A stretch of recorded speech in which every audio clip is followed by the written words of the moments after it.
At 5,000 meters, the cold does not just bite, it waits. A Tibetan Mastiff standing on the Tibetan plateau looks built for that kind of world, with a heavy coat, a broad chest, and the stillness of an animal that has learned not to waste movement. But the real shock is not what you can see. It is where this dog comes from. Genomic studies place the Tibetan Mastiff as a native breed of the Tibetan plateau, living in a band of altitude that reaches roughly 3,000 to 6,000 meters. That is not a decorative detail. It is the first clue that its body has been shaped under thin air, low pressure, and constant oxygen stress. But none of that is visible from the outside. The real story is written into its DNA, in mutations built for exactly this kind of air. If canine genetics on this level is exactly what you came here for, hit subscribe before we go further, because this channel breaks down mysteries like this one every week. Up there, every breath matters. The landscape is beautiful only from a distance. On the ground, it is a place where survival depends on whether cells can extract enough oxygen to keep muscle warm, organs active, and the brain alert. For a dog like the Tibetan Mastiff, the question is not whether it can endure the mountain. The question is how its biology learned to do what ordinary bodies struggle to do at all. That is why its DNA became a subject of scrutiny. Researchers looking at whole genome data did not just see a large guard dog adapted to harsh weather. They saw signals of selection tied to high-altitude hypoxia, the kind of pressure that leaves a mark in the genome when generations of animals have had to live where the air itself is a constraint. In other words, the mountain is written into the breed. The striking part is how quietly that story begins. No dramatic mutation announces itself in the field. No visible trait tells the whole truth. A Tibetan Mastiff can appear imposing and almost ancient, but beneath that surface, there is a narrower, more fragile reality. Each system in the body must work with less oxygen than most dogs ever face. That makes its endurance more than a matter of strength. It becomes a biological negotiation. A study published in 2014, whole genome sequencing of 6 dog breeds from continuous altitudes, reveals adaptation to high-altitude hypoxia, helped anchor that idea by connecting the breed to the altitude range of the plateau and to a broader comparison of dogs living at different heights. The result was not just a geographic label, it was a map of pressure, one that suggests the Tibetan Mastiff did not simply live near the mountains. It evolved within them, and that changes the way the breed must be understood. The thick fur and massive frame are only part of the picture. The deeper story is hidden in inheritance, in small changes preserved because they improved survival, where oxygen is scarce and winter is unforgiving. The dog in front of you is not just adapted to the cold. It is evidence that life can be edited by altitude, one generation at a time. If you want to see how far that editing goes, keep watching this trail. Because once the genome starts speaking, the Tibetan Mastiff stops looking like an exception and starts looking like a clue. This same kind of hidden signal, one gene revealing a hidden history, is exactly what we map out in full inside our complete Dog DNA Archive Guide. It goes far beyond this one breed, walking you through the exact markers, studies and comparisons that decode dozens of high-altitude and working dogs, along with more findings like the ones you are about to see. You will find the link in the description and pinned in the first comment. Stay with this one first, though, because the next reading on this genome gets even stranger. Under the dim light of the lab screen, the answer began to shift. The first reading had suggested a simple story, a powerful Tibetan Mastiff shaped by altitude, by cold, by generations of survival on a harsh plateau. But the genome did not settle for simplicity. It opened another corridor, one that pointed outside the breed itself and into the bloodline of a neighboring canid from the Tibetan plateau. In 2017, a study published on PubMed under the title Genomic Analysis reveals hypoxia adaptation in the Tibetan Mastiff by introgression of the grey wolf from the Tibetan plateau changed the center of gravity. The data suggested that part of the high-altitude advantage came through introgression from the grey wolf of the Tibetan plateau. That matters, because it means the Tibetan Mastiff's tolerance to low oxygen was not built only by slow internal refinement. Some of it appears to have arrived through mixing, through a genetic exchange with a wild relative already carrying the marks of life above the thin air. That is where the picture becomes more unsettling and more precise. The dog's adaptation was not a sealed domestic invention. It was an inheritance with a second origin, one that blurs the line between protection and ancestry. What had looked like a stable answer now looked like a layered history. Among the strongest signals, the study pointed to EPAS1, a gene central to the response to hypoxia, as carrying evidence of positive selection. In practical terms, that means the genome was favoring variants that helped the body cope when oxygen dropped. Not with a dramatic flourish, but with a quiet biological correction, generation after generation. And EPAS1 was not alone. The same work identified HBB among the hotspots with strong signs of introgression and selection. HBB matters because it sits close to the machinery of hemoglobin, the system that carries oxygen through the body. In a place where the air thins and every breath delivers less, even a small shift in that pathway can become a survival advantage.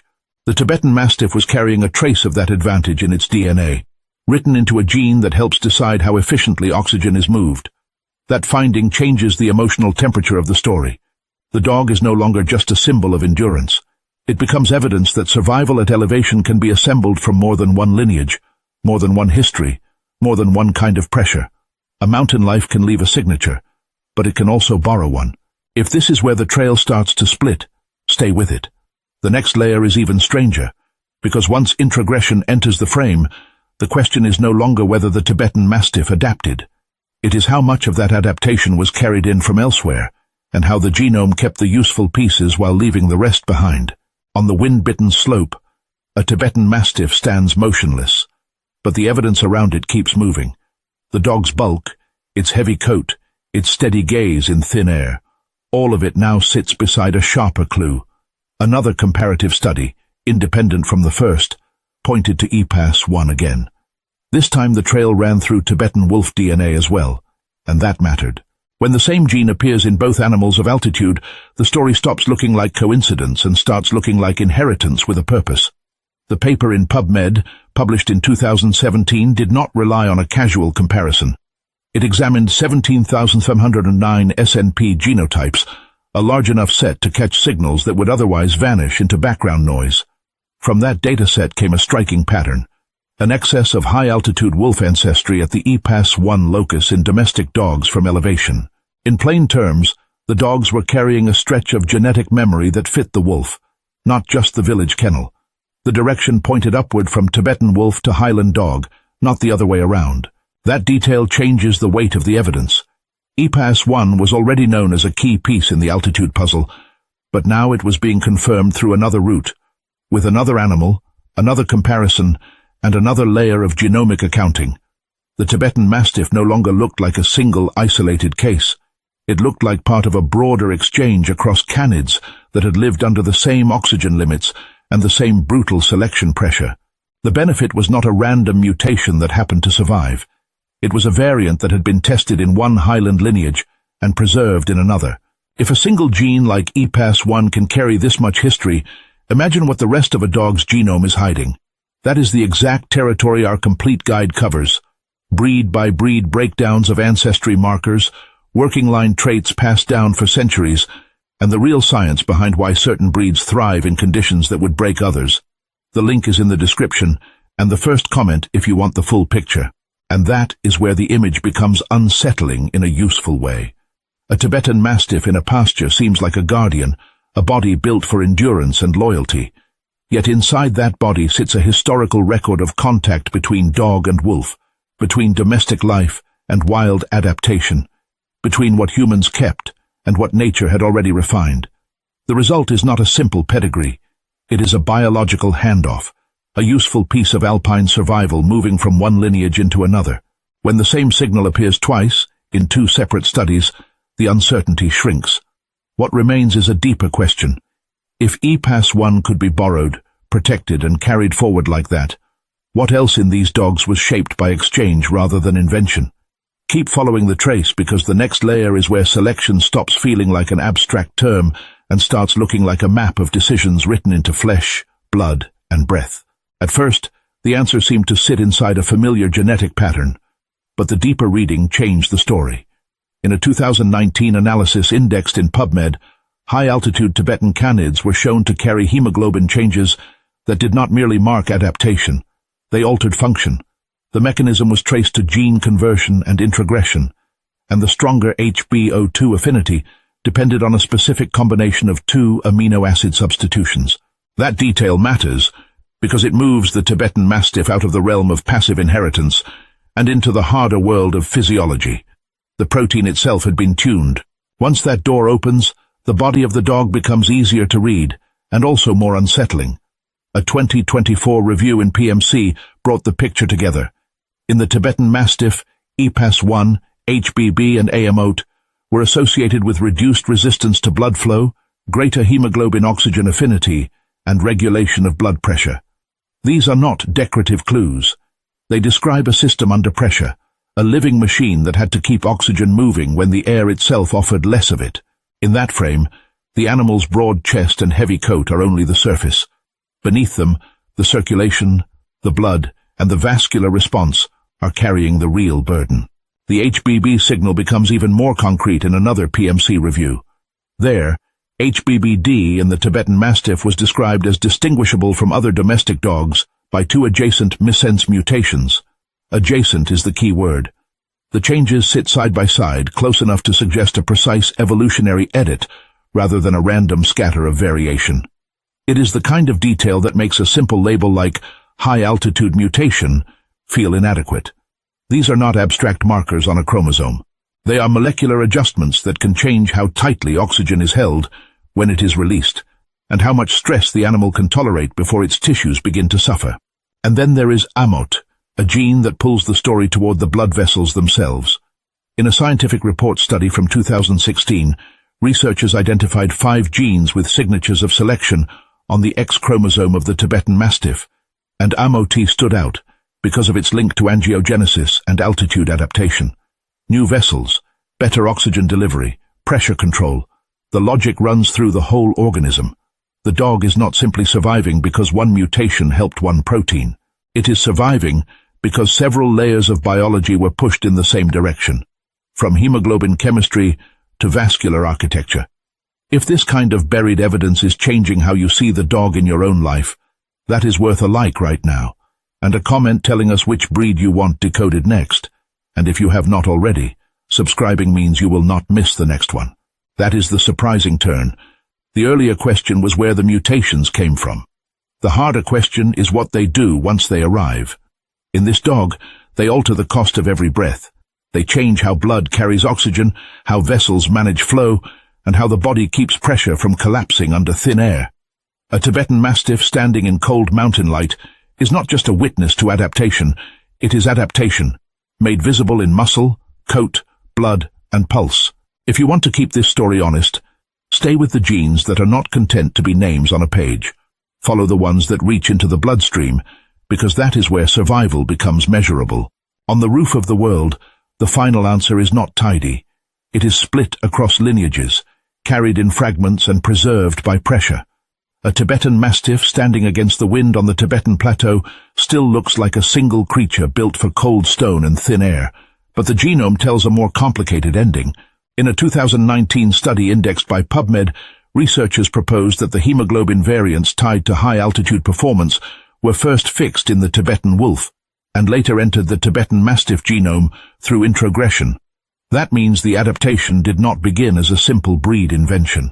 It began as inheritance crossing a boundary, then becoming useful only after selection kept it in place. That shift matters.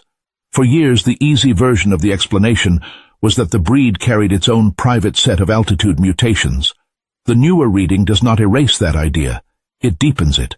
A 2024 PMC review places EPAS1 and HBB within a broader network of shared high-altitude variation, especially where Tibetan canids overlap with wolf ancestry.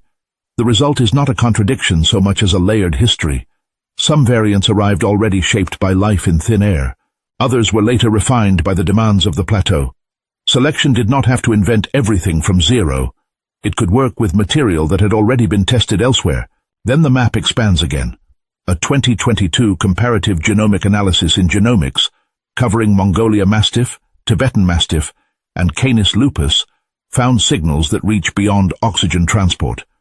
It reported expansion in gene families related to DNA repair and contraction associated with ATPase activity, both pointing toward high-altitude adaptation. The same study also described positive selection in genes involved in alpha and beta fatty acid oxidation. That changes the picture from a single oxygen story into a broader survival economy. Cold, scarce energy, repeated stress, damaged molecules, altered metabolism, all of it leaves a mark. The Tibetan Mastiff was never only learning how to breathe. It was learning how to spend energy, preserve cells, and keep itself functional when the environment tried to drain every reserve. And that is where the contradiction finally becomes useful. Natural selection and introgression once seemed like rival explanations. In this case, they behave more like consecutive chapters. Introgression supplied variants already touched by altitude. Selection kept the ones that worked. Later, genomic refinement added other protective layers, from repair systems to metabolic shifts. The breed becomes a living archive of that sequence, inherited, filtered, tightened, and carried forward through centuries of mountain life. If you picture the Tibetan Mastiff now, do not see only a massive coat and a watchful face above the snowline. See a genome assembled under extremes, a record of how domestic dogs can absorb ancient advantage without losing their own identity. See a body where hemoglobin, vascular response, repair machinery, and energy use all point in the same direction. Survival at altitude was never one mutation speaking alone. It was a chorus, and the plateau selected the voices that could hold the note. That is the kind of discovery this channel exists for. The details hiding inside every breed's DNA. If this changed how you look at the Tibetan Mastiff, subscribe, share it with someone who needs to see it, and stay with us for the next one. If this kind of hidden biology changes how you read a familiar animal, stay with the next detail just as closely. The most revealing stories in evolution are often the ones that stop looking like a single breakthrough and start looking like a long, disciplined negotiation with the environment.